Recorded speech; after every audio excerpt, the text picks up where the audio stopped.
and just like roll your spine back and forward and change your hip. Yeah. And now you can use foot a little bit more. Now use the foot pivot. You see, that's why it's get on the toe.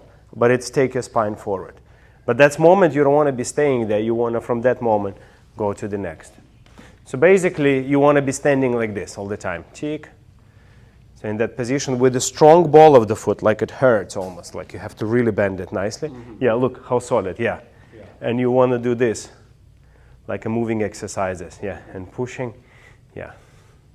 Some people don't even teach to finish back foot as much as I finish. You know, like I like more like balletic approach, more traditional. I like it from here to go to that point. But definitely you don't start with the point, and you don't want to hang there. So it's hard even to tell how it feels on the point. That's not the point. You want to have a really strong ball of the foot on the back. Back foot, ball of the foot, and you just roll. You roll what? You're rolling your upper spine as you're changing your pendulum. Yeah. So this is if you see how professional practice, they warm up, they're always rocking the weight. The same here, also ball of the foot, you see? If I'm on the backward walk, I'm not here. Right. Don't you feel it? Feel it like this? Mm. Yeah, you're on ball of the foot,